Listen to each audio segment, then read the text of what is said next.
Good afternoon, everyone, for the second day of FDP on OBE. I welcome all of you. Thank you so much for your overwhelming response to this FDP. We'll start the proceedings exactly at 3:30 p.m. Thank you so much. Stay tuned.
Good afternoon, everybody.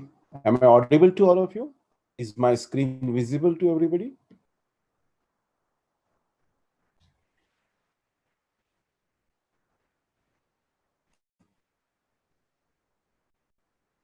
Good afternoon, everyone, for the second day of FDP on OBE. I welcome all of you. Thank you so much for your overwhelming response to this FDP. We'll start the proceedings exactly at 3:30 p.m. Thank you so much. Stay tuned.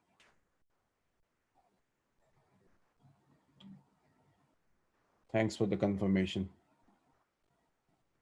Thank you.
Hello, hi, good afternoon.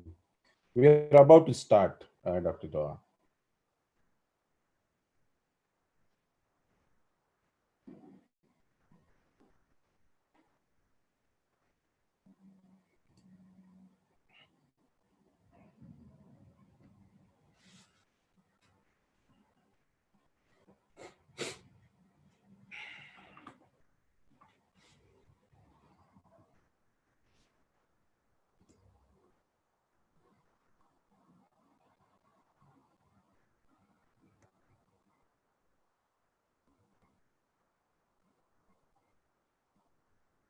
Am I audible? Dr. Deepmala, am I audible to you?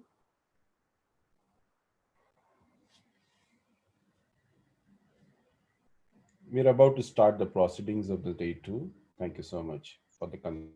Okay, so in a minute, we will start the proceedings. Welcome, everybody. I'm looking forward to interact with you today during the second day of the FDP.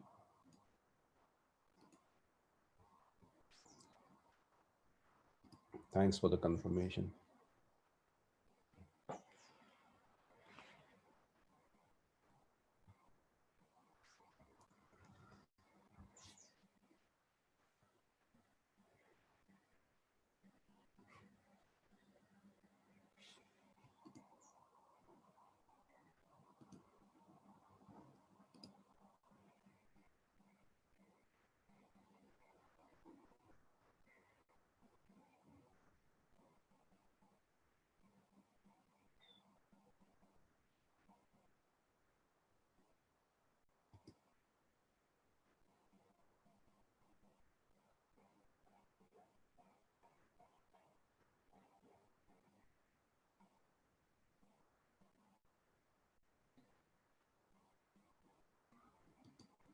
So welcome again, everybody. Thank you so much for your overwhelming response to this FDP.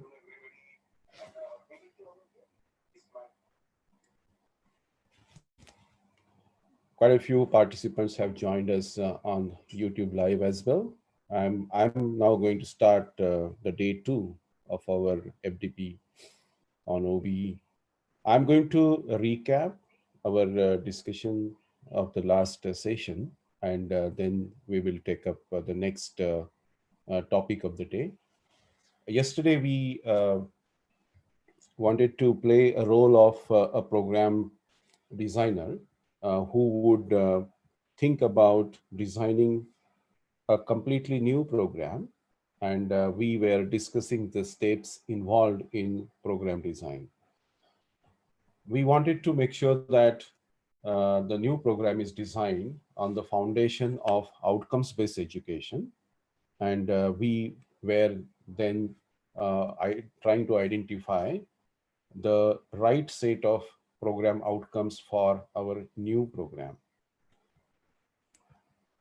So we referred the graduate attributes as our reference point to come out with the right set of program level outcomes for the new program. So this was a list of program graduate attributes we wanted to refer.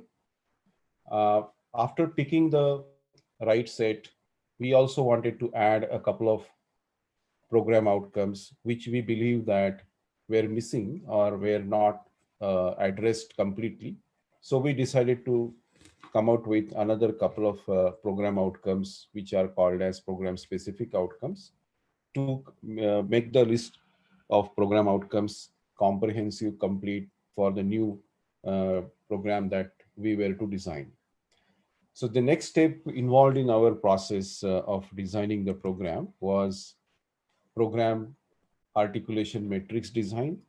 This gave us an idea of how every program outcome could be achieved by the students by studying, learning the courses that will be delivered over a period of time of the graduation process.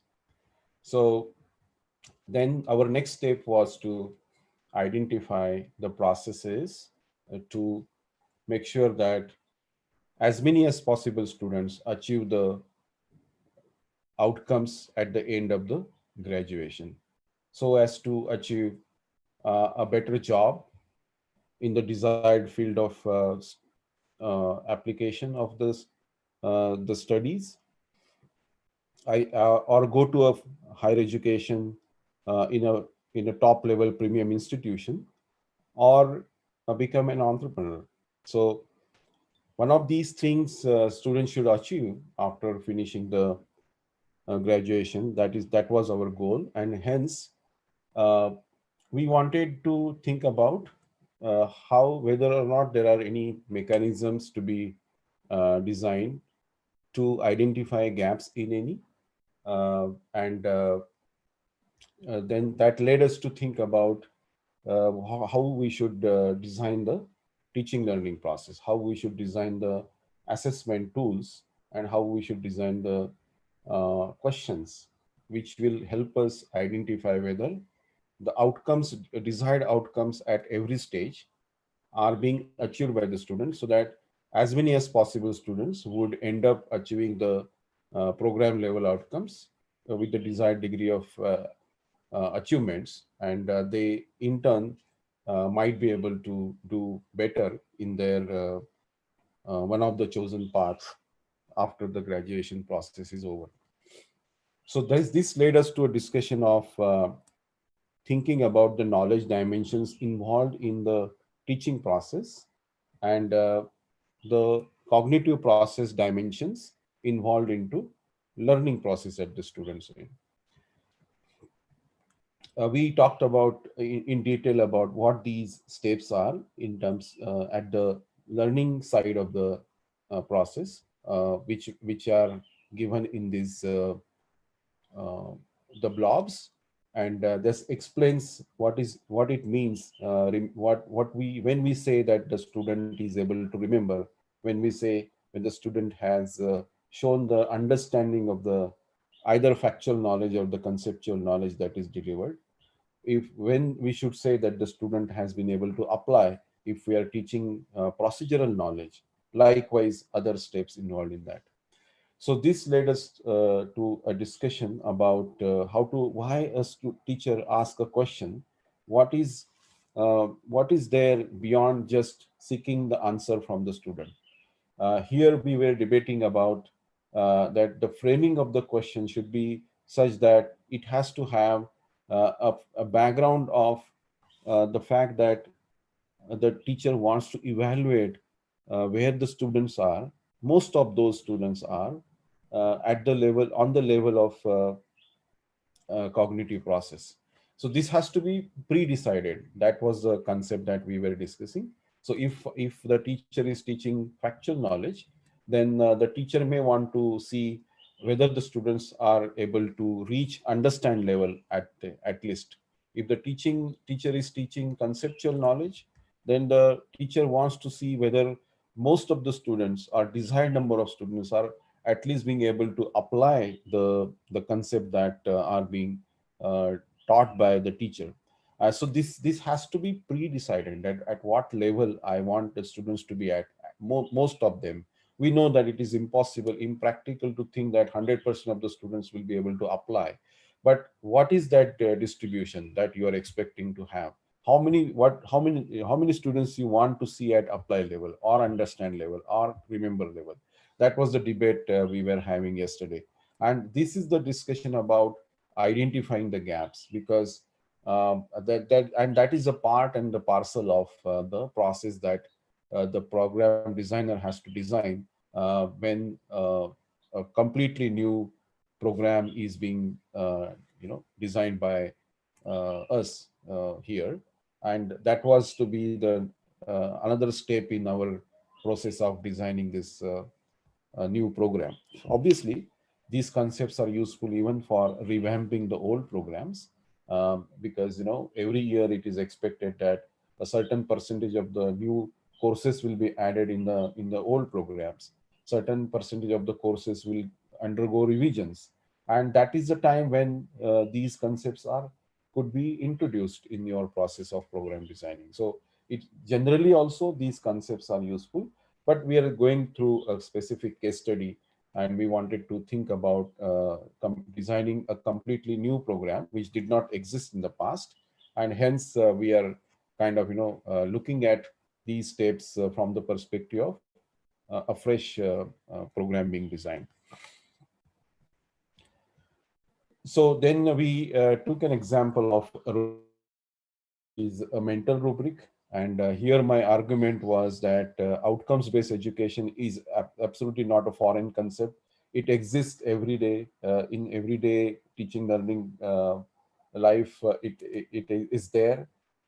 When the teachers evaluate answer books, and especially for the descriptive questions, when the students write their answers, when the teacher grades them and assigns the marks out of the maximum marks, this process always is there, and the teacher would grade, assign the marks based on certain uh, certain references that the teachers would want to see.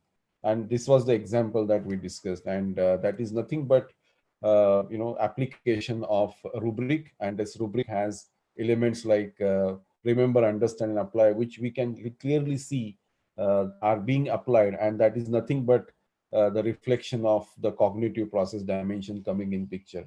All we have to do is add some analysis on top of this by counting the number of students in each, which are identified to be in each of these categories. And then if we calculate the percentage of the students, then it is program designers responsibility to give a reference point for a course, and what should be the percentage of the students that you would like to see in those categories for every course, for every outcome that the program designer wants the students to achieve.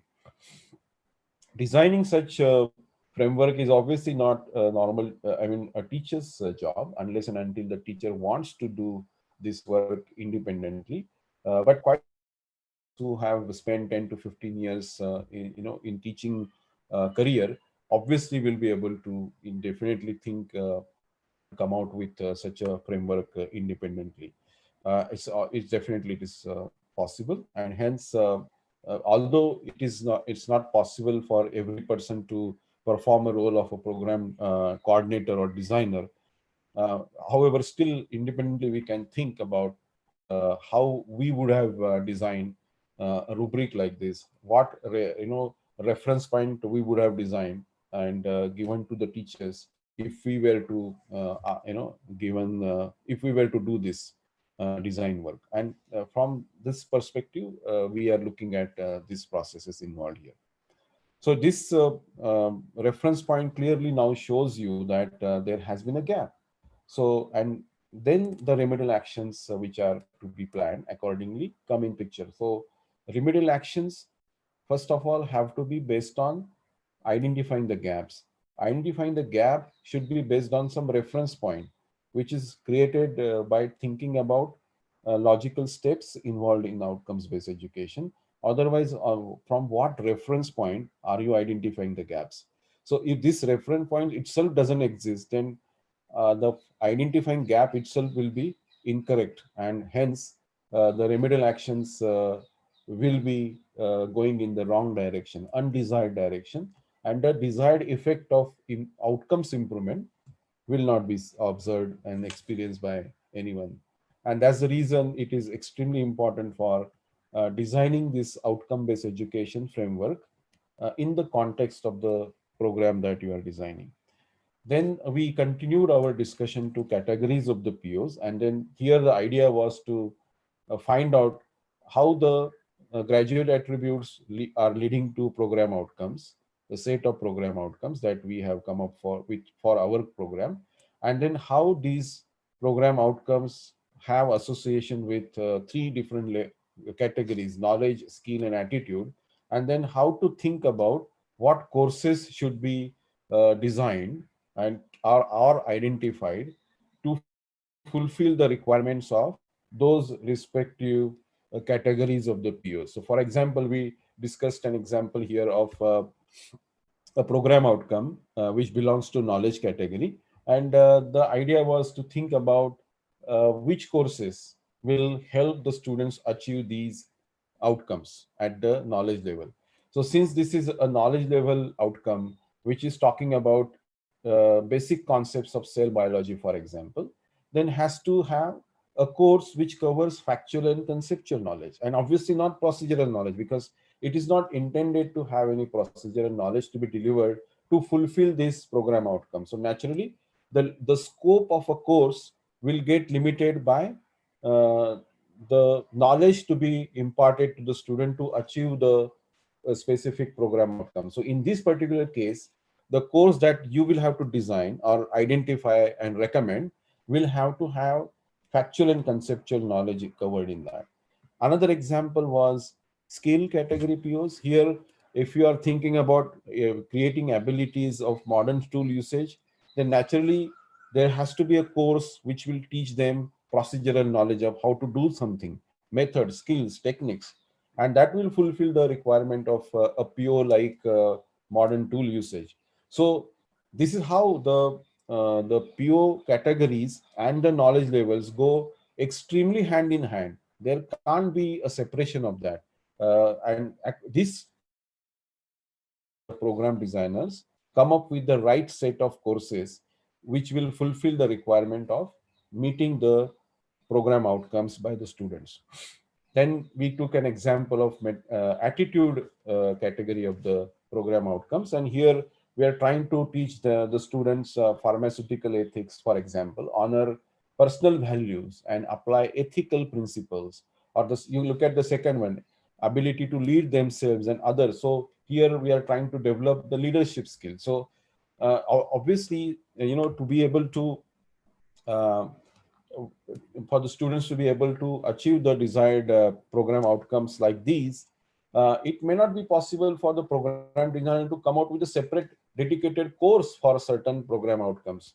These outcomes could be achieved by the students uh, by experience through experiential learning or some project based learning, in which they get an opportunity to perform the role of a leader. If we are giving them an activity of conducting an event, tech fest like event, then that helps them develop and understand what they lack and what they what their strengths and the weaknesses are. So here the idea of such activities should not be to assign grades. In fact, it is recommended by many education researchers that the activities that are designed by the institutions for the purpose of imparting the uh, the the abilities required for the students to achieve certain goals, program outcomes that belong to attitude category should not be graded. I mean, if at all you have to grade some, activities like this, it is recommended that you give 100% to everybody, so that it is as good as not giving any grade. But it is just for the if you still want to grade the students achievements, to you can just give 100% to everybody. So here the idea is not to penalize a student who is not able to, let's say, work in team. That's not the idea. The idea is that you making the student realize that he or she is not able to cope up with the kind of mindset that is required to be able to work in the teams. And creating this sense in the mind of the student itself is the achievement of such an activity.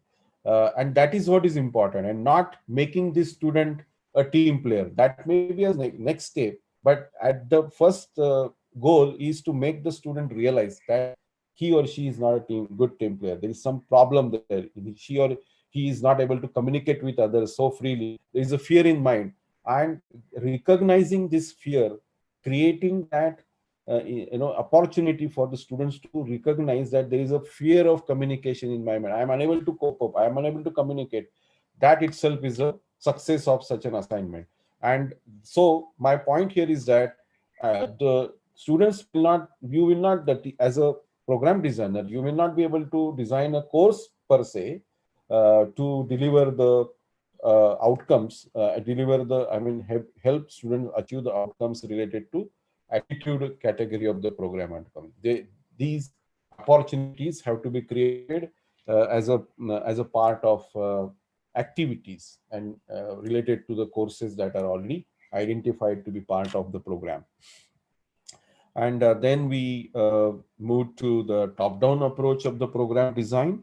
And here we looked at examples like two examples of courses which are, one of the courses was mapped to PO1, and that automatically led the association, and we looked at the when it is a knowledge category PO, obviously the course will have to deliver factual and conceptual knowledge.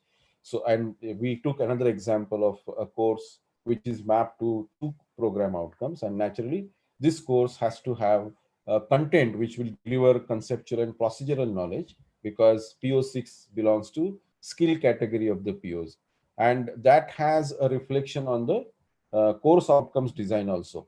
So the course outcomes which you will design for course 1 will have reflection of or the impact of its association with knowledge level PO. So naturally, when you are measuring the outcomes attainment of the students who are learning the course 1, you obviously we have to think about at what cognitive level I want them to be at.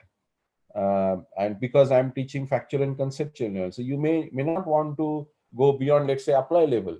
And in the case of the course 2, since it is skill level, then you obviously have to take the students to apply and beyond, right? Because you are teaching procedural knowledge. So that's the direct impact of the association of POs in the courses onto the COs. And naturally it also has to then percolate down to the designing of the questions which are part of these formative summative assessments.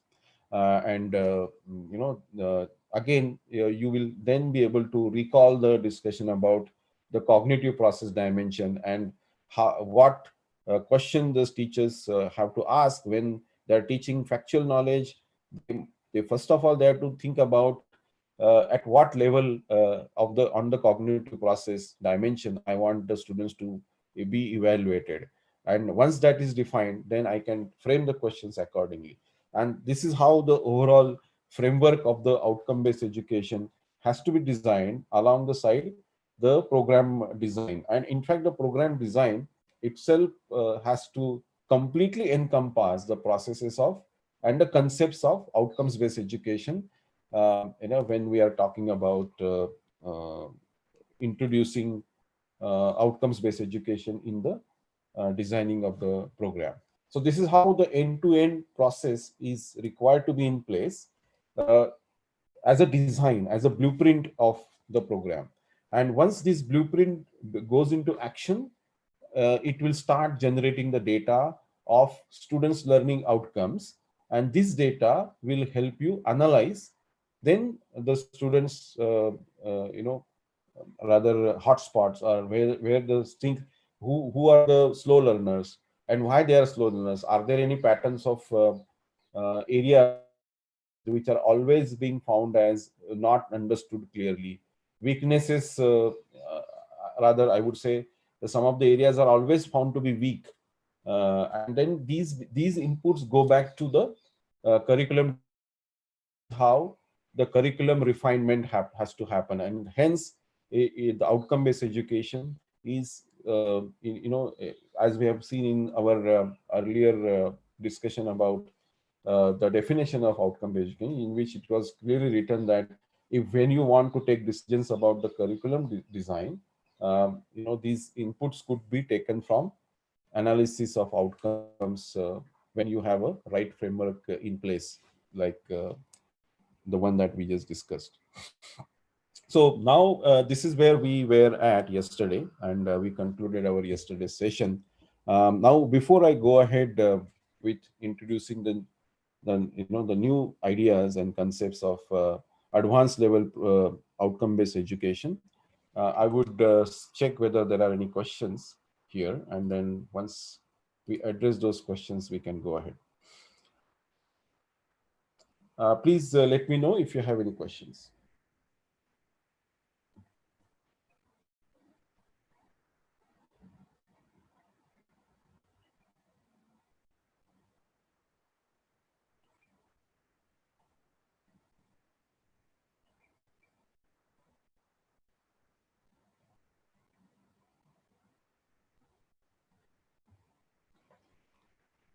All right. So I'm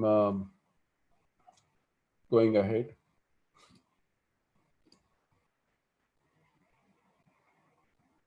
Yeah, there is a question from Professor Hira. Kindly discuss the difference between the gadget attributes and program outcomes. This was covered yesterday, but let me very quickly cover it. Graduate attributes is a reference point for you to take pick and choose the right outcomes that you want your students to achieve. So imagine that graduate attributes are the global references. It has got 20-25 different outcomes which are agreed upon by various accreditation agencies and bodies, and various education researchers have agreed that graduating students should exhibit these qualities, and that is called as graduate attributes. Now, all these qualities and attributes may not be relevant for the program you are designing. So you will cherry pick a few of these from each of the categories of knowledge, skill, and attitude, and then you will create your own set of outcomes to be achieved by the students at the exit of the program. And those the only these this set the set that you have identified for your program is now called as program outcomes. That is the only difference. Fundamentally, the purpose is exactly the same, that these are the outcomes to be achieved by the students at the exit of the from the program, and these are nothing but the graduate attributes. But only thing is they are named as program outcomes because you have identified those as the outcomes, set of outcomes for your program. That's the only difference. That's it. Now we are going to begin the discussion about the course outcomes.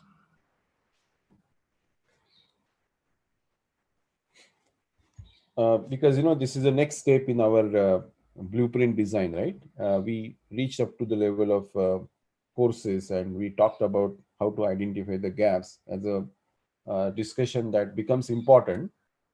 Generally, that is the direction in which we have to go, and this was a step in the middle. In fact, designing of the course outcome is the pivot of the whole blueprint, and any mistake in this area leads to a completely incorrect design of the program. And because course outcomes are the ones that teachers have to make sure that the students are achieving, and then automatically the programs are being attained. And that's why course outcomes are the ones which come in picture all the time, and in all the discussions that are happening at the course level between the teachers and the students. And hence this becomes an extremely important uh, point in the designing of the blueprint of a program. Course outcome are what the students should be able to achieve, uh, able to do at the end of the course. And it is to be designed by considering the attitude, skill, and knowledge categories again.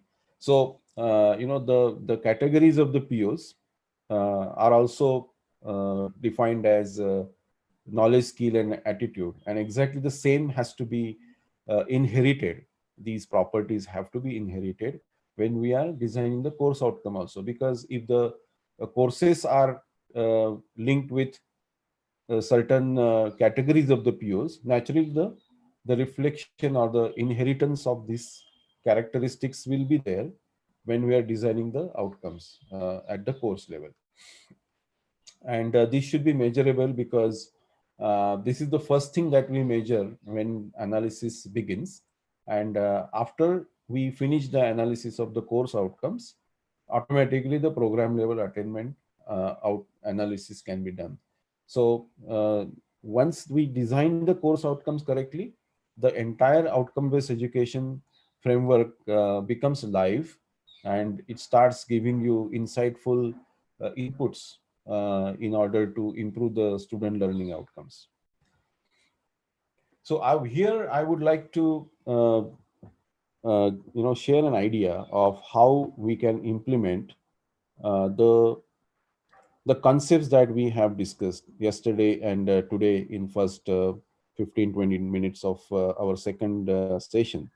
What we discussed primarily was the teaching learning process and the knowledge dimensions and the cognitive process dimensions that we have discussed.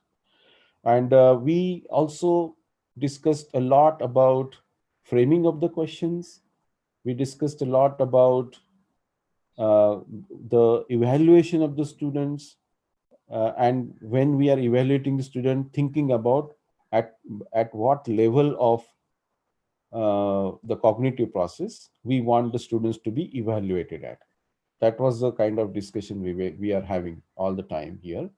And we have to now apply those concepts onto um, breaking down our course such a way that it finally leads to designing of the course outcomes. And that is the process we are going to implement here. So we are going to apply all those concepts that we discussed so far, and here on a course, and then come out with output of the model should be a set of course outcomes.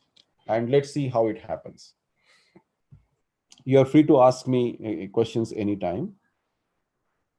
There are, I think, couple of questions. Let me just quickly check it, if any. There is a question about how to measure the attainment, and we are going to come to that tomorrow. And also metacognitive ability. I do have certain inputs about that as well. But in fact, I said that there is no need of measuring the student performance for activities defined for metacognitive knowledge levels.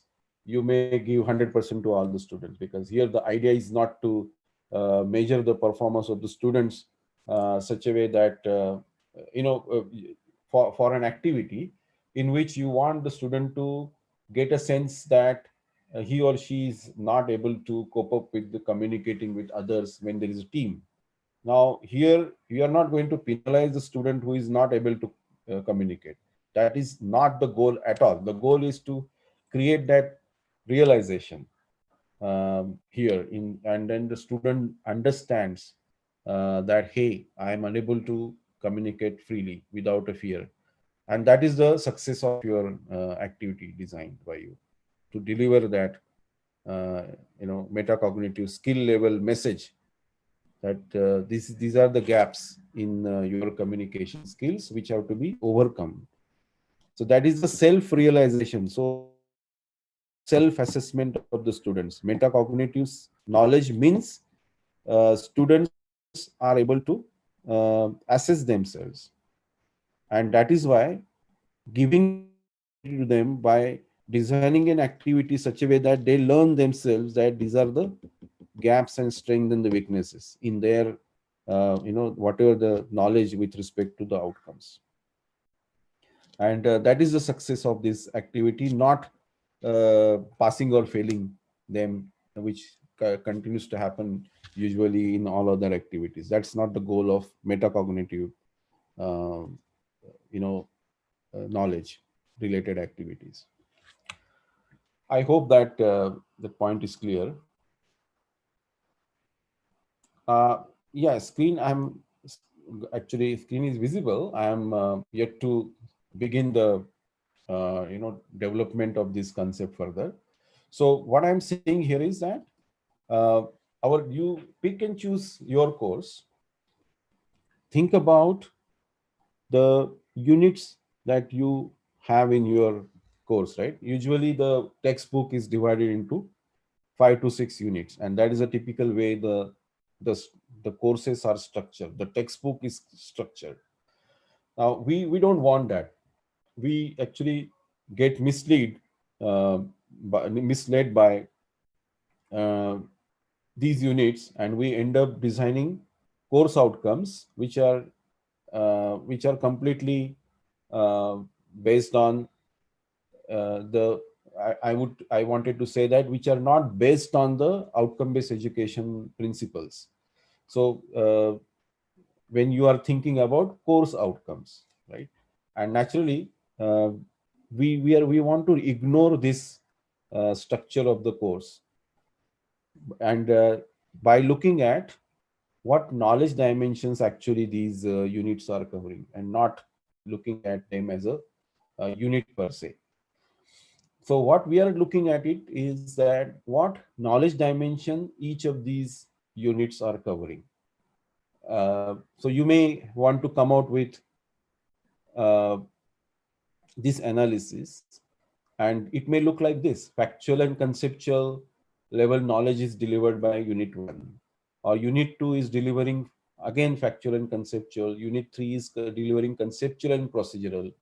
So likewise, unit 4 is completely devoted to procedural knowledge. So this could be your breakdown of your course, if you think about the knowledge dimension.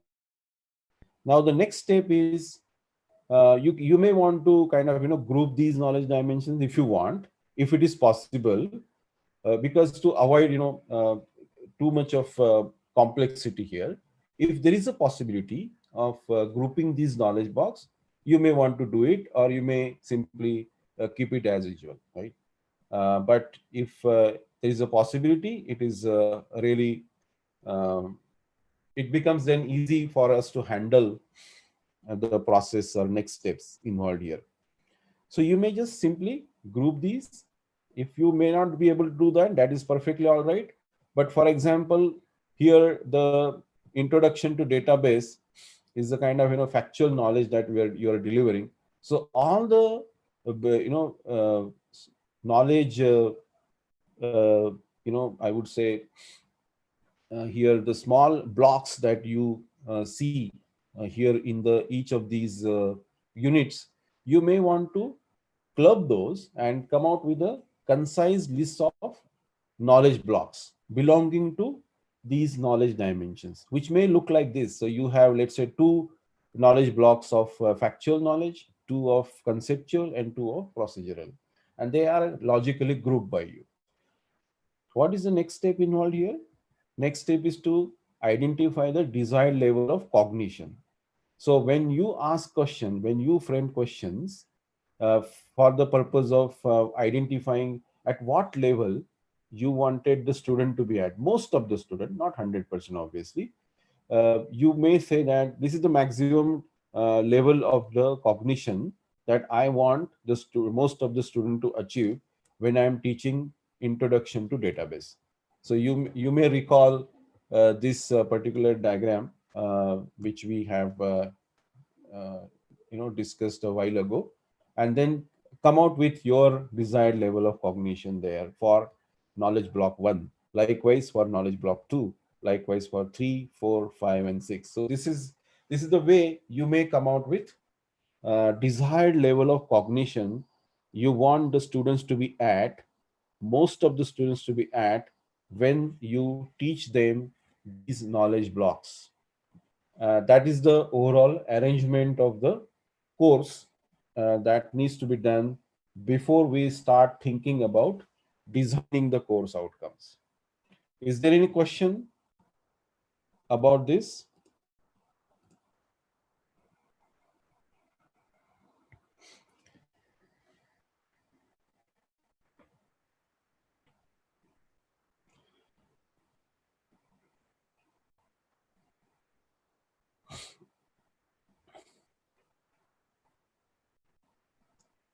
Here, Dr.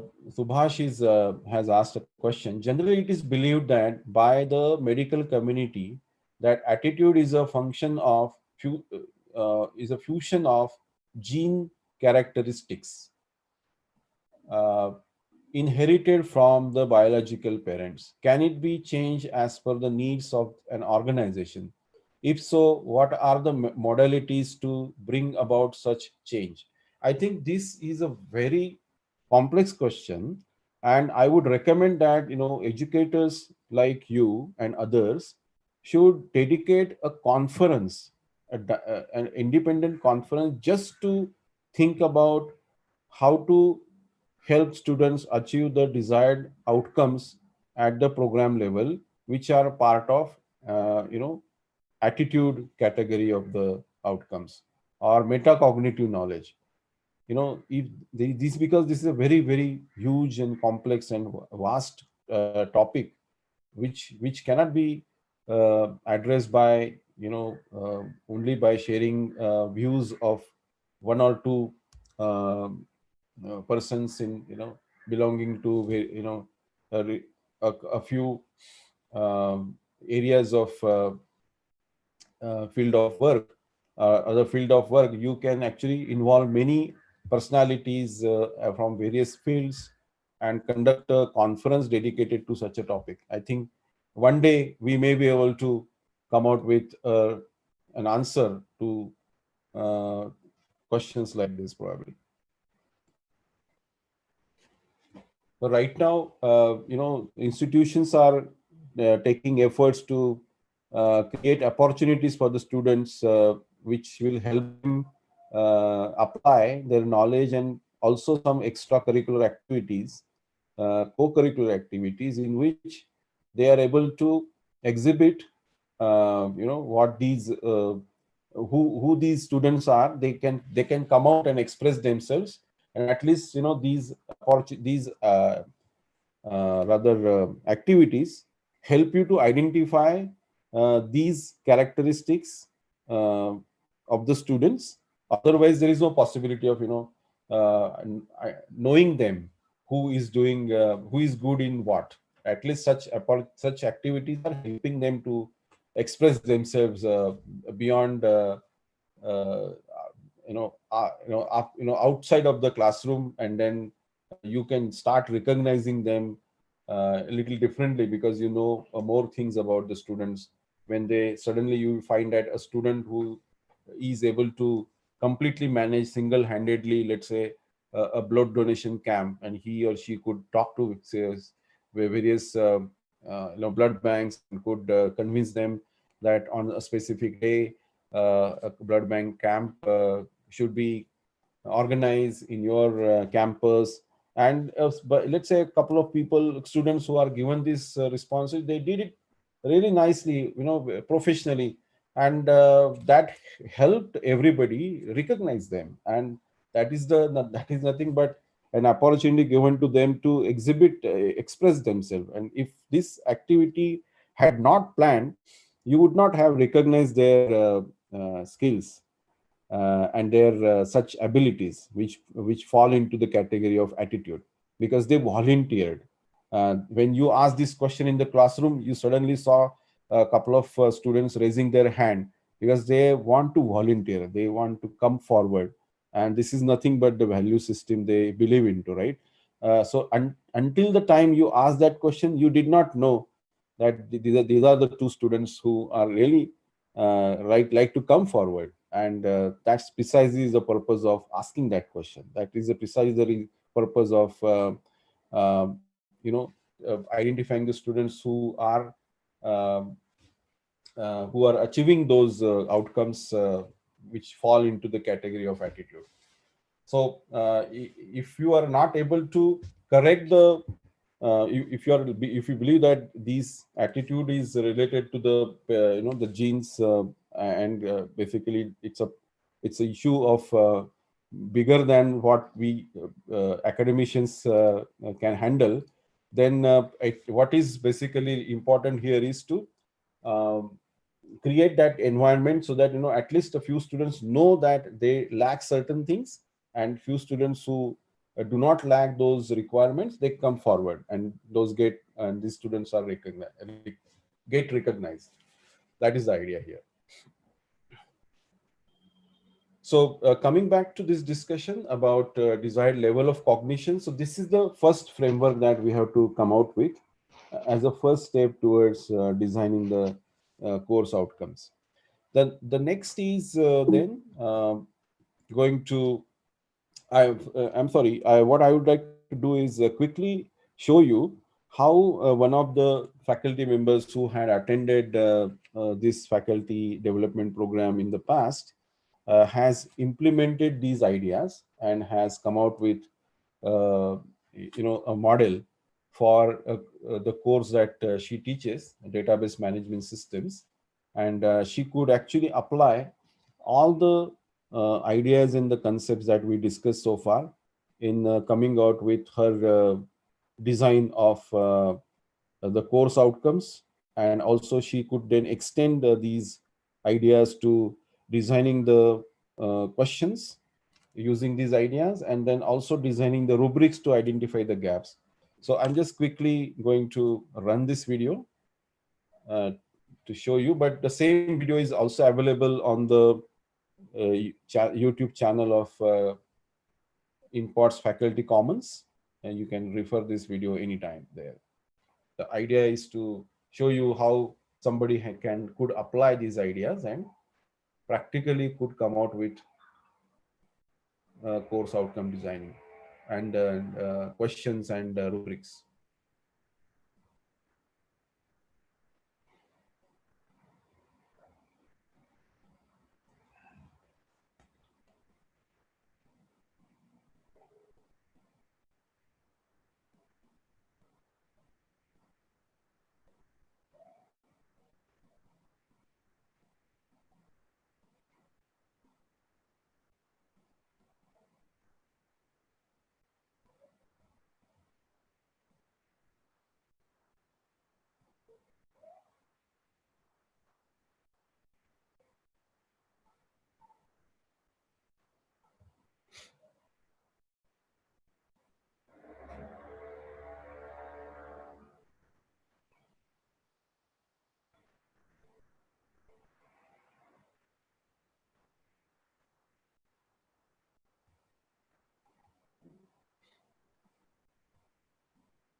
So thank you. So now let's go to the discussion about the next step involved in our course outcome designing process. So we looked at the knowledge blocks and the desired level of cognition, right? So here we are talking about factual knowledge dimension, and the desired level of cognition has to be understand. So what will be the we have to identify an action verb to start the designing of course outcomes. So this action verb is visible the moment you look at these two dimensions, knowledge level and cognitive process level dimension, and put that into X and Y, um, axis like this, knowledge and cognitive process, factual and understand. Then you'll be able to identify some action verbs which are required as a starting point to design the course outcomes. So you may want to choose the right keyword for you depending upon what course and what factual knowledge are you is the teacher is imparting. Based on that, a right keyword has to be chosen. The next one was factual and apply was the desired level of cognition. And then these are the keywords like show, prepare, relate. One of the keywords, action verbs may have to be chosen to start designing of the course outcome statement number 2. The next was conceptual knowledge block, and the teacher wanted the students to be evaluated at apply level of cognition. And to be able to do that, the course outcome that has to be designed is to start with compute, modify, solve. Likewise, the next one was conceptual and analyze. So this model gives you an idea of how you can start constructing the course outcome, and that the background of coming out the right set of the action verb was breaking down our course first of all into identifying the knowledge dimensions the units are delivering, trying to club those together if it is possible, and identify the knowledge blocks, and then think about the cognitive process dimension you want the students to be at, for each of those knowledge blocks. So you have a now pair of knowledge block and the desired level of cognition. The combination of that will give you at the junction point you will get the keywords, the action verbs, and the CO attainment, course outcome attainment has to be computed by looking at the rather the questions which are designed. And when I am thinking that the course outcome statement has to be designed, for example, judge exceeds under these conditions. If that is the course outcome statement, then to measure such outcome, the questions also have to be designed to be able to measure the outcomes for this course outcome. And so this is how the course outcome statement design and questions design go hand in hand, because as we have discussed earlier, every course outcome has to be measurable, and this is how it could be made measurable by correctly identifying the action verb and then associate the question designing to by looking at what action verb this the students, I mean the course outcome is asking us to achieve. um, what action, rather what state that is available here by uh, at the junction point of the knowledge and the cognitive process, that gives us the idea of how to design the questions based on that. So that is the idea here. Now when it comes to thinking about the metacognitive knowledge and designing the course outcomes related to uh, knowledge dimension like metacognitive, then instead of cognitive process dimension, it might be a good idea to think about a relative uh, dimension, which is more suitable for metacognitive type of knowledge. And in my opinion, when I discuss this with Dr. Rex Heer, who is the designer of this model, he agreed that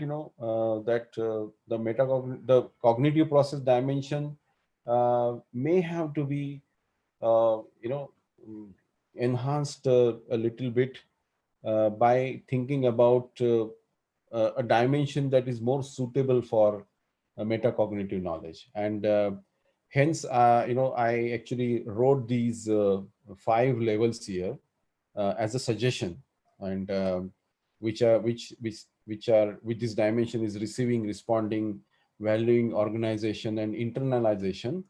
And if we then look at the metacognitive knowledge dimension requirement, then probably we will be able to design an activity by looking at the junction point, and in this case, if this was to be metacognitive and valuing, then the probably um, take a position. How would a student take a position about something? So an activity to will have to be designed such a way that the students will be able to show what their viewpoints are, and how they take a position when it comes to a controversial situation, and how they react to that, how they behave in those situations could lead to uh, observing certain value system that they follow, that they believe in. And that is that is how the activities related to metacognitive will have to be designed. That was the idea here that I was trying to develop. um, Here is another way of identifying the right keyword for course outcomes designing when it comes to metacognitive knowledge. So now the earlier model that we came up with is now uh, substantiated by adding action words at the right side, and it gives us then an idea of how to begin the course outcome designing. So it knowledge grouping, then desired level of cognition, and then the action verbs that we have identified. Uh, from this is just an example, obviously, and then let us see how this model then takes immediately helps us design the course outcomes. So this method of course outcome designing has four components of it. First is action verb, second is knowledge, third is condition, and fourth is criteria. Action verb is identified as already, which represents cognitive, affective, or psychomotor activity, which is nothing but knowledge, skill, and behavior or attitude. So the learner should perform, and action is indicated by an action verb representing the concerned cognitive process, is the explanation of what exactly the action verb means. And if you look at knowledge, it represents the specific knowledge from any one or more of the four knowledge categories, right? And this is exactly what we did when we actually were trying to break down our course. So we came up with these groups of knowledge blocks, right?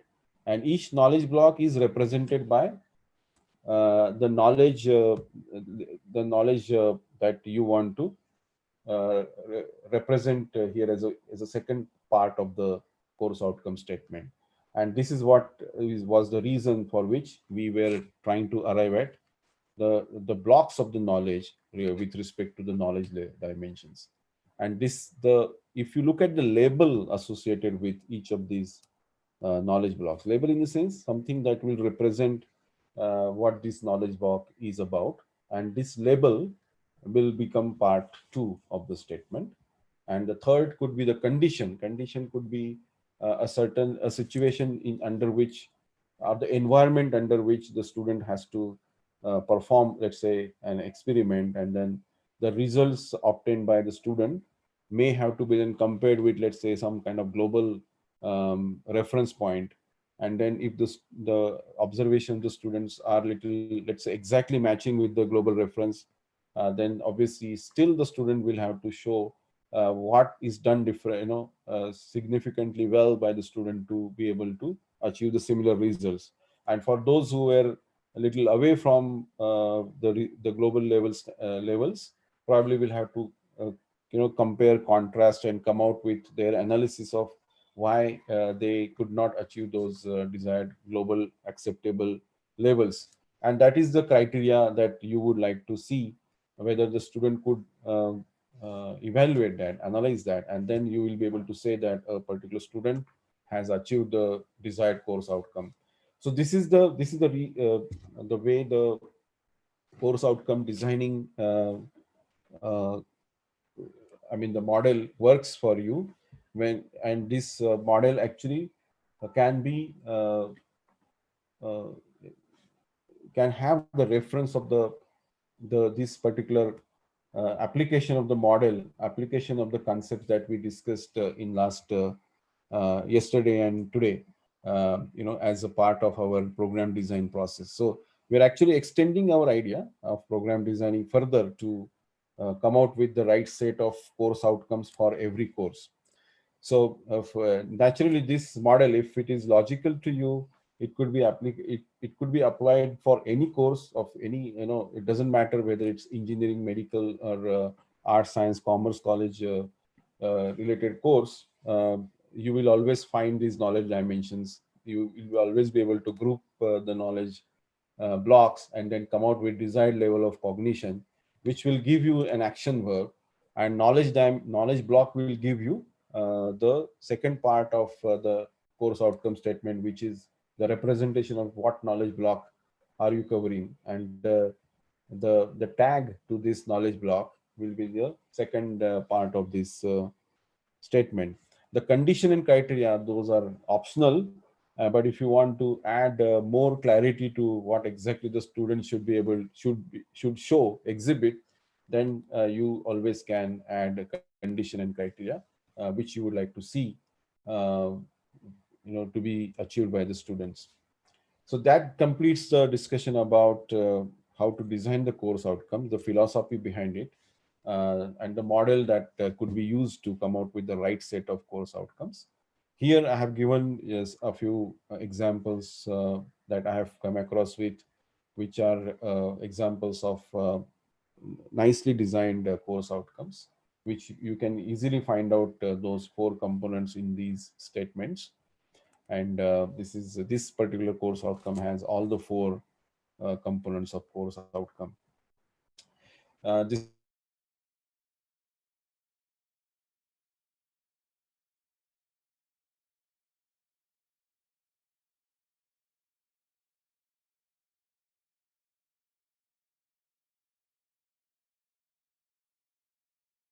and behavior that can be demonstrated, but this itself is not a course outcome statement, because it doesn't have essentially the action verb. It doesn't have it doesn't use the model that we just discussed and the logic behind it. The third example is of also incorrect, because it begins well, it apply, but later on, since it is kept very vague, what solution, what problem is not defined at all, and that's why this also becomes an example of incorrectly designed course outcome. Any questions before I move on to the next topic?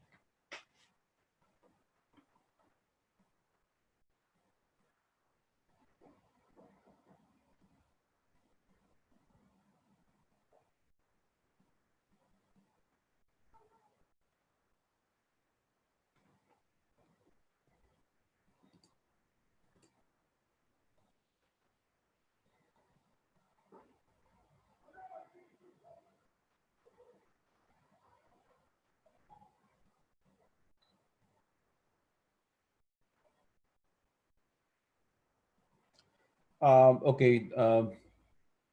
Some of the uh, participants are asking me to share the examples of the COs once again. So here are they. So you can see describe general taxonomic rules on animal classification. This is I have taken it from NAC manual. You can, it is a very nicely designed course outcome, which has got action verb describe, knowledge block is also covered, condition is also covered. Here another example is classify action, protista to film, conceptual level knowledge is covered. Using examples from parasitic adaptation is condition is given. And in this case, all the four components of the course outcome can be seen.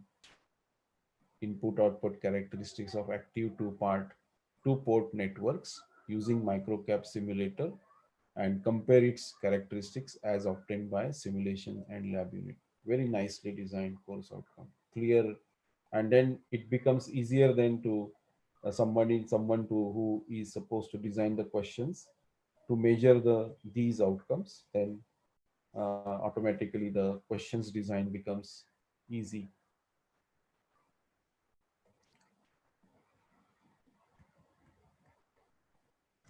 Any other questions?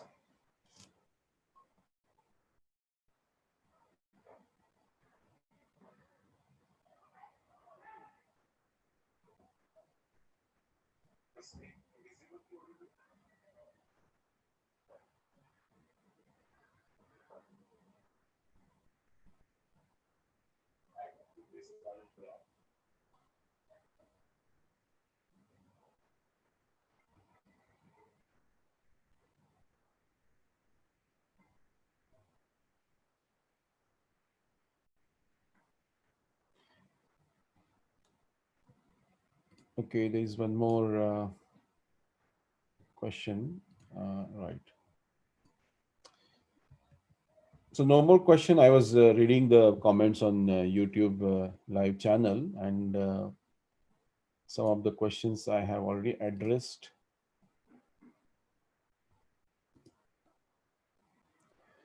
I'm going to go to the next part of our session. We this is 4:30, so we have half an hour remaining in from of our session of day 2. as we I will take a pause in between sometimes to check whether there are any questions, and then before the end of today's session, once again we can keep around 5 to 7 minutes for questions and answers. So let's quickly recap everything. So we are acting as a program designer. We chosen right set of graduate attributes um, to be um, considered as program outcomes for the program that we are designing. We want to define a process to identifying the gaps in the outcomes of the students learning outcomes at course level and at the program level. So we were thinking about a process of designing the assignments and designing the questions that we have identified. Then the most important part of our blueprint design was coming out with the right set of course level outcomes, so that measurement of the learning outcomes could be done easily and logically. And hence we adopted a model which allowed us to break down of the units into knowledge blocks, and these knowledge blocks are representing the dimensions. And then the next step that we implemented was to identify the desired cognition level associated with each knowledge block. That led us to uh, achieve a step of identifying the action verb uh, of that is which is to be used for constructing the course outcome statement. And there was a three-dimensional model that we used, which on which the knowledge dimension and cognitive process dimension was used as x and y axis. And when it was factual, conceptual, and procedural knowledge, we could quickly use come out with the right set of action verbs to begin the construction of the course outcome.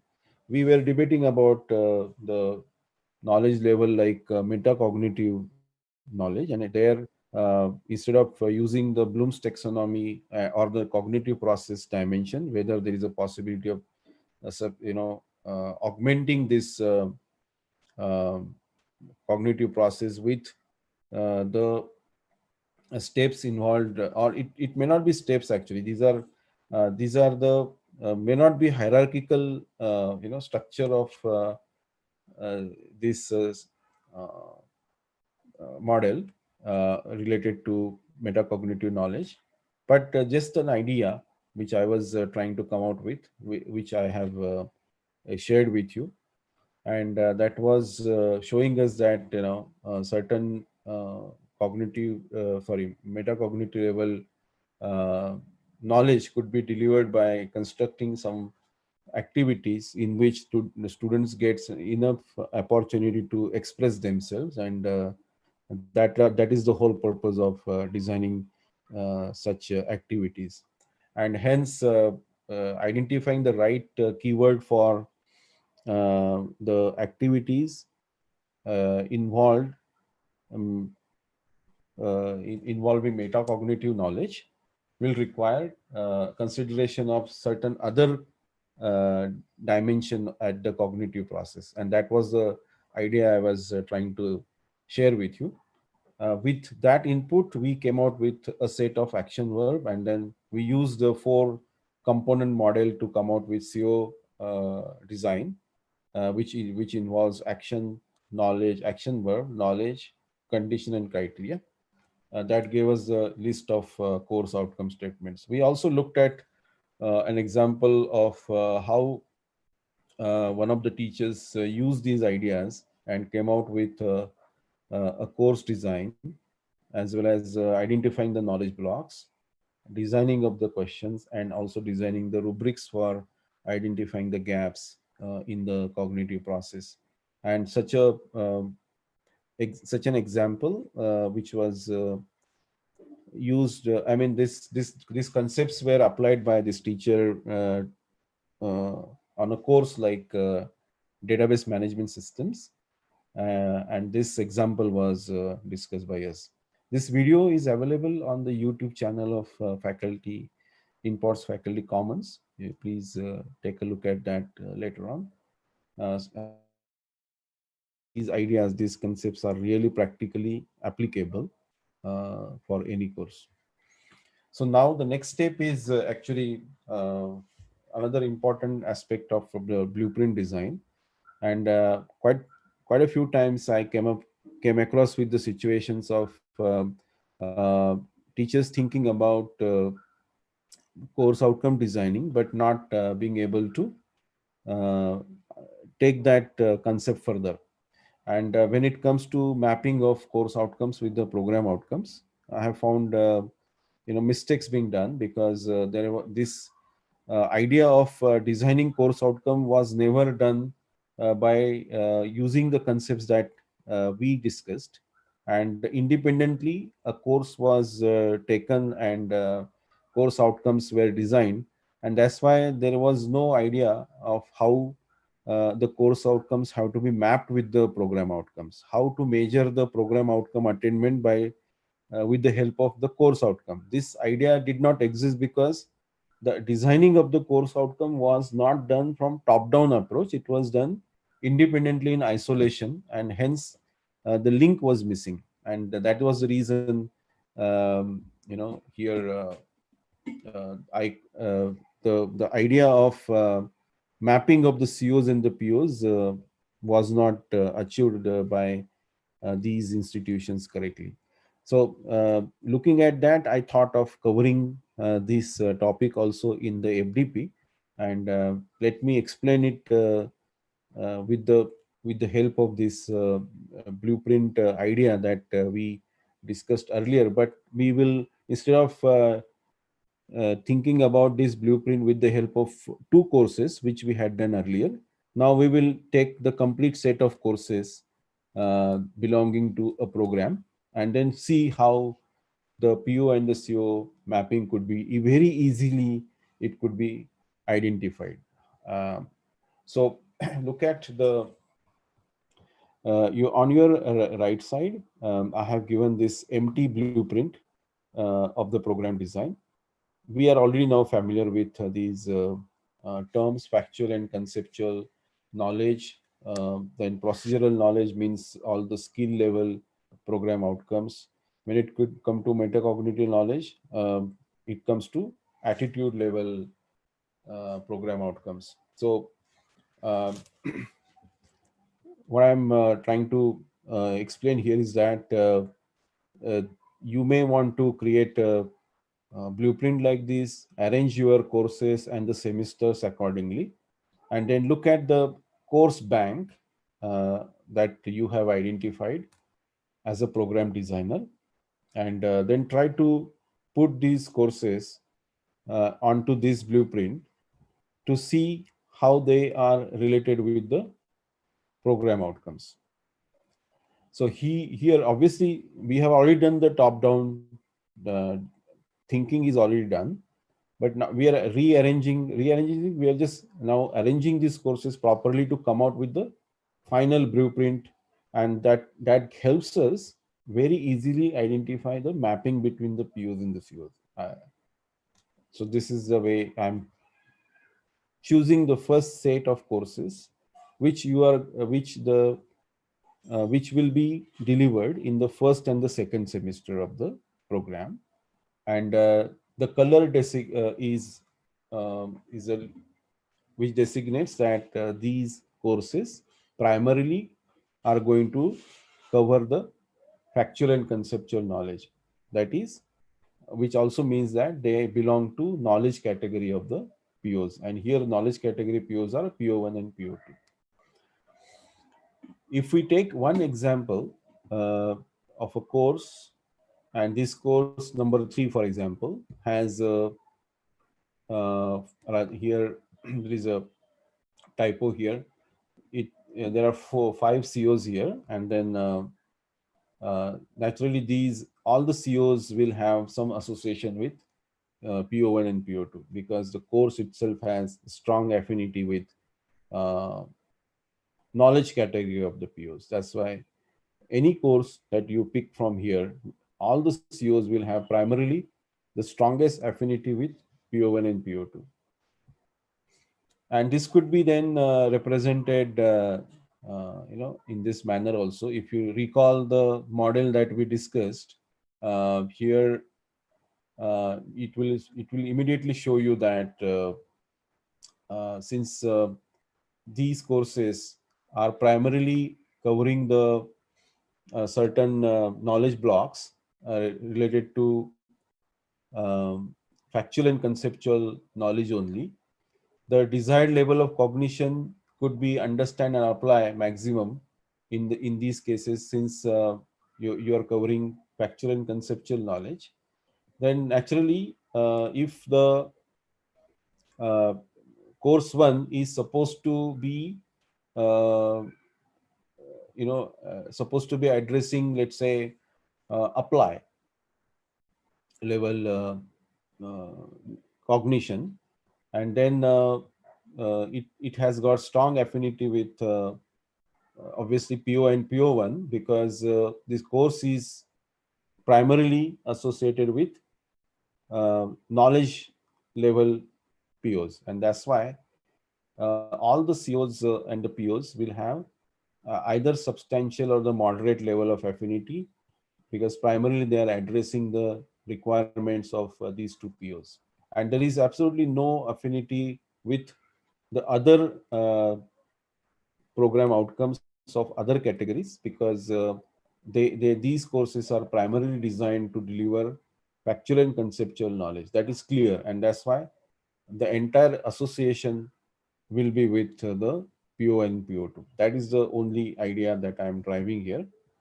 The other courses, if you look at here, will have are covering some of the other POs are also. That's the reason I'm showing you a shade of other colors also within the same block of the course, which to designate that these courses also cover some requirement of some other POs also in the skill category. And these another set of courses here which are designed to deliver not only the requirements of some fundamental knowledge required to learn this course further, but there will be some metacognitive knowledge also being delivered now partially when this course is taught. So now onwards, from third and fourth semester onwards, most of the courses will start having association with all the most of the advanced level courses will be there in subsequent semesters, and they will have associations with the program outcomes related to skill and metacognitive categories of the POs.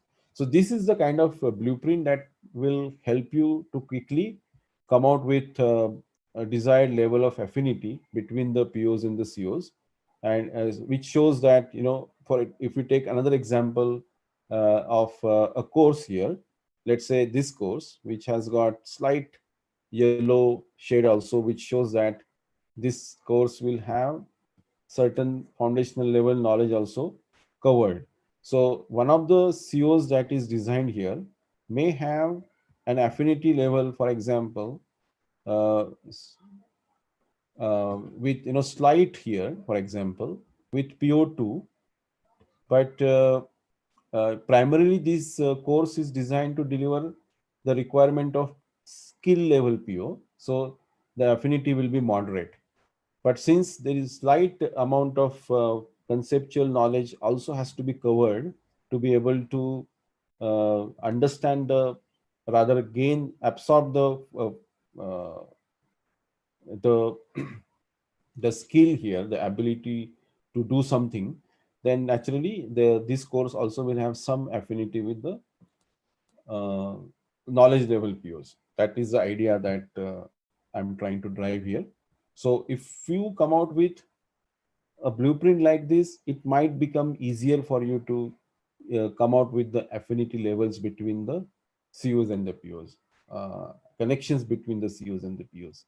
Otherwise, if this idea will be missed if in the context of POs, the courses are not looked at, and in the context of the courses, the knowledge that the courses are delivering, if the COs are not being looked at, then there will be always a disconnect between the PO and the CO, and the linkage between the POs and CO will would be established by creating a blueprint like this, and uh, which will easily help everybody who is looking at this blueprint to know what the purpose of every course is, what kind of POs these courses are achieving, and hence the connectivity of the COs with their corresponding COs will be established easily. The courses which are multicolored here shows that they are partially covering the knowledge level POs and also some of the POs of procedural category, rather no, skill category, and some of the POs of the attitude category is also covered by these courses. And naturally, depending upon the how uh, the the coverage of given there during the delivery of the course, the weightage given rather to each of these knowledge blocks can easily decide help you decide the connectivity between the POs and the COs. Now the next is let me check whether there are any questions.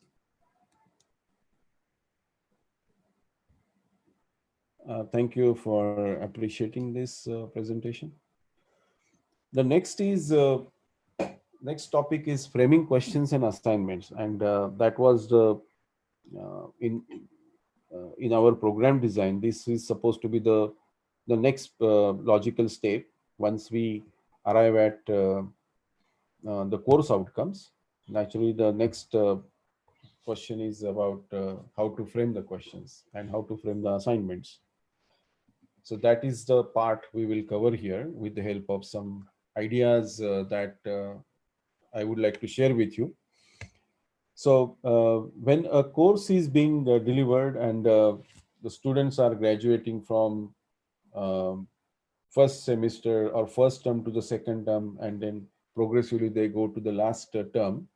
If you look at think about this blueprint, obviously you will agree that initially we are covering fundamentals, and then later on we start preparing the students to start applying more these ideas that are learned.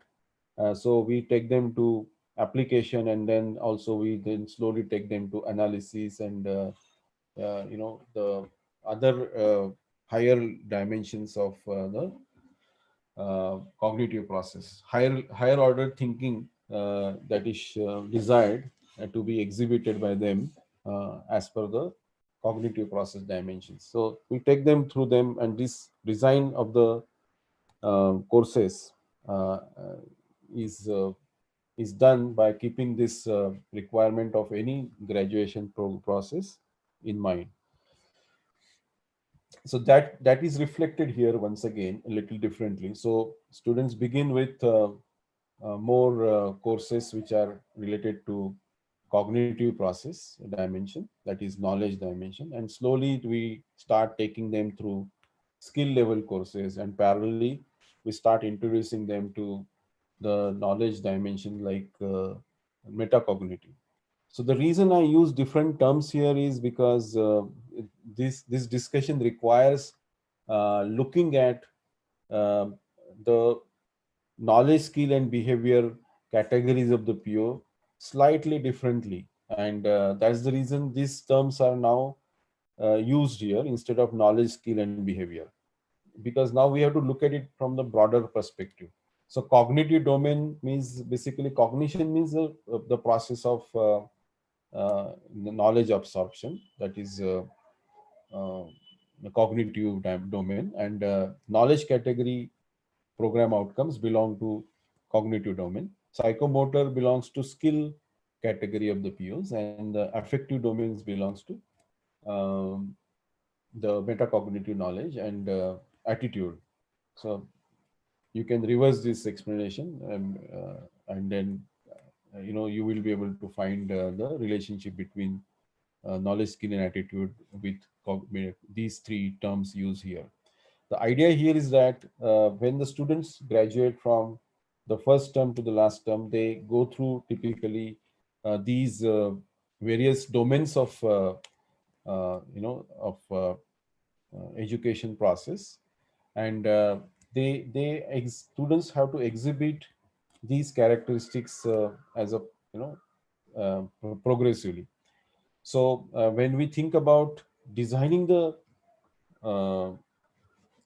uh, questions and assignments, uh, these keywords become important. Describing, defining, for example, here, identifying, explaining. And these are also being used by us in our as action verb for our course outcomes. So if you look at all the course outcomes designed for your 30, 40 different courses, you will be able to create this kind of map. And then based on that, you will be able to see as a program designer what type of assessments and activities have to be designed, which will test and evaluate the students' progress with respect to these keywords that are used in various course outcomes. Likewise, for affective domains also, here the requirement is that the teacher is going to observe the student's behavior, attitude, right? For example, whether the student is taking interest, is ready to volunteer, or taking a position, defending himself or others, being able to generalize the situations around him or her. Is it principled, consistent behavior the student is exhibiting, or it is random, erratic? All such things have to be evaluated, and how it is possible to achieve this evaluation. For that, naturally, activities have to be designed such a way that it is possible for the teachers to observe students' behavior, attitude, when they are exposed to and asked to participate in those activities. So here, once again, I would express that the idea of such activities is not to pass or fail the student or grade them. It is to basically make them realize that make them realize what their strength and the weaknesses are. And every student, if at all you have to give the grades, just give 100% to everybody. And that's what precisely is being done by many educators in Western world when they design activities for observing the attitude of the students, and, in regards with the courses that rather the graduation process the students are going through.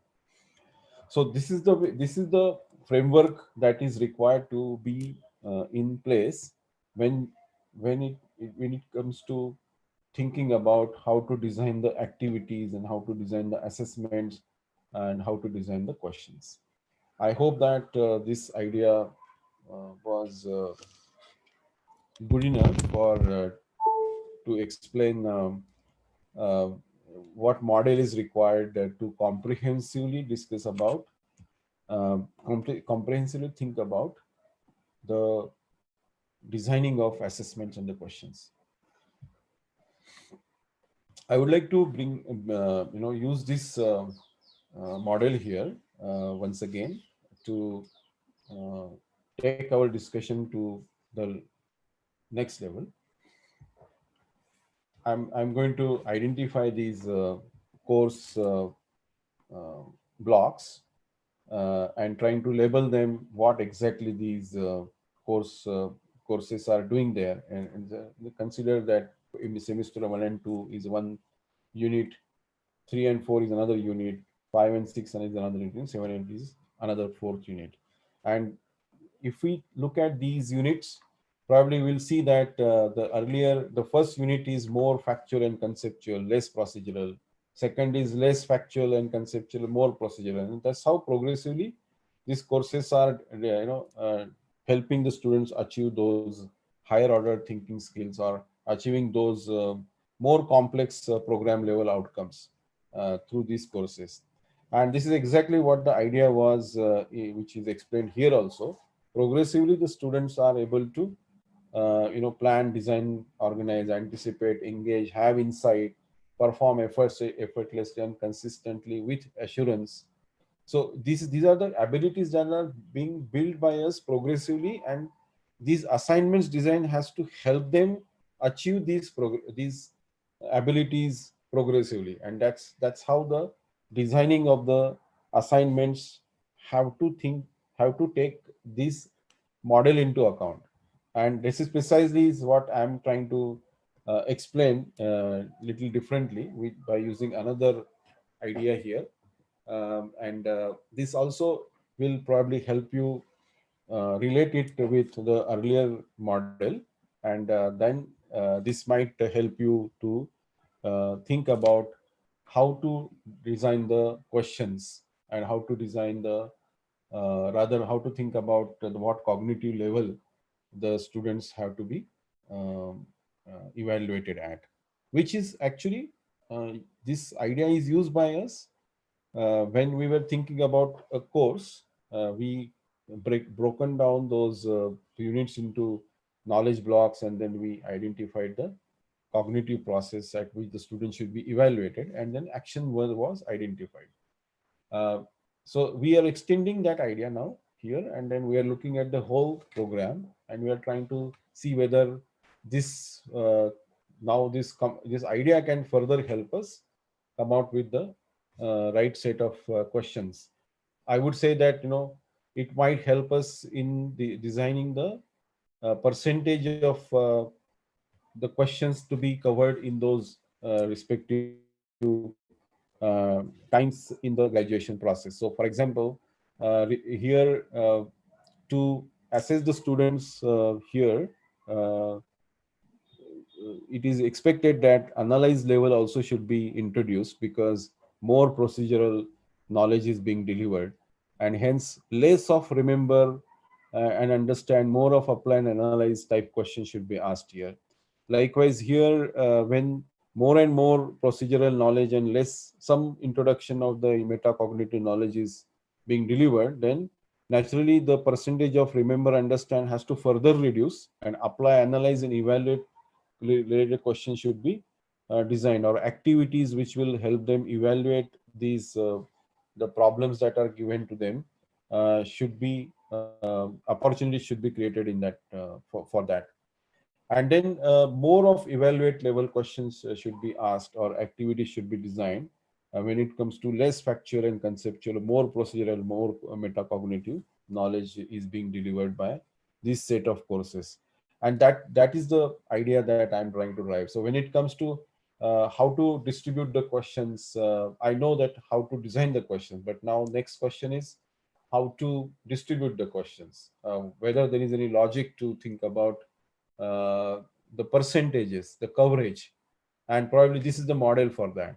You may want to use it for uh, coming out with the percentage of the question, the distribution of the questions to be done for those specific times in the graduation process.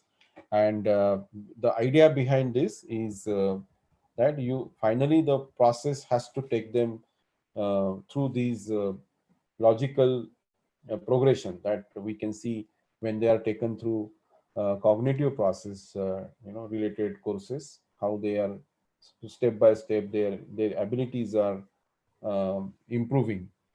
And the same idea is then used here in coming out with a desired percentage of the questions, and to come out with the right coverage. Uh, so that takes us to the end of today's uh, session. And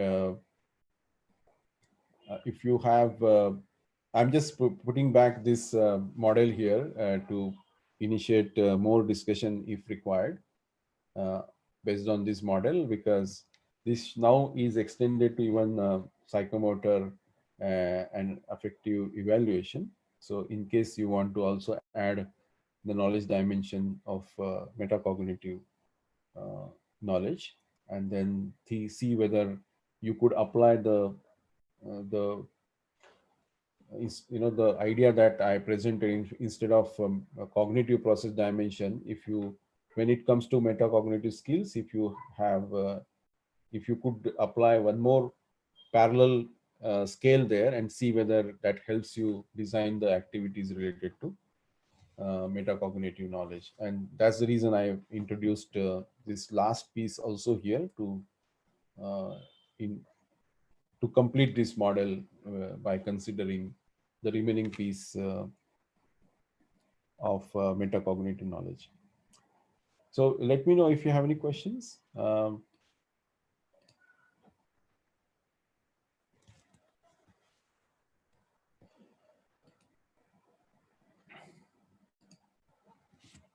So quickly, let me cover this idea. In Pots Faculty Commons, probably you might have been wondering what is this all about. We have asked you to be part of the Telegram group also.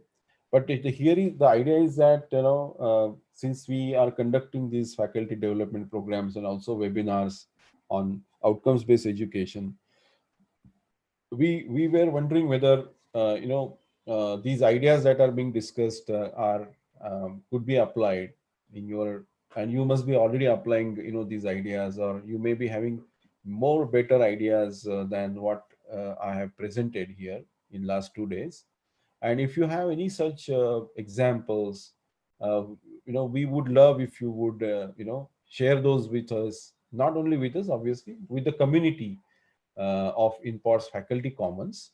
And then everybody who are interested to do something different in and apply the outcomes-based education, they can actually learn from others, and they also can share with others, the ideas that they have implemented. They have seen some better results, and that is helping our students to learn more,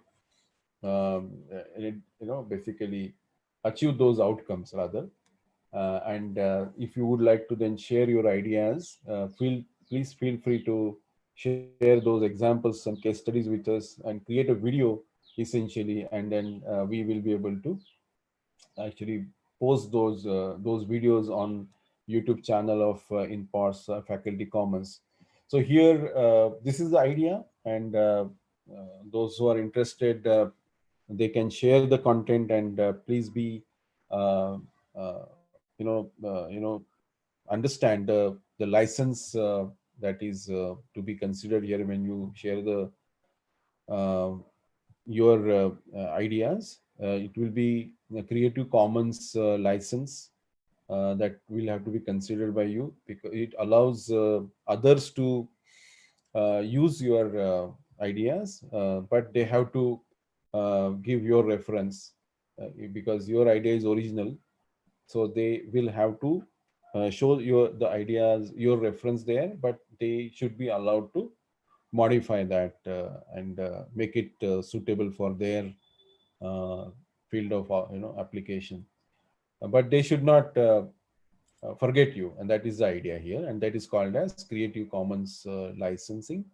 You can read more about that on the link given by us here. Rather, I've shared this already with others, but you can see this pop up here: tooltip creativecommons.org/licenses. That's the URL you can take a look at and know more about this licensing type. And generally, I've explained you what the idea is, that we let's try to become a community of the teachers who are uh, applying the concepts of outcomes-based education and helping students achieve the learning outcomes. And that is the idea here. We are going to conduct a separate webinar on explaining this idea in more details. I'm going to also invite some senior educationists, not only from India but also from US, and they are also going to share what their thoughts are in terms of building this community, a vibrant community of faculties members who are interested to do something different in the field of outcome-based education. Thank you so much.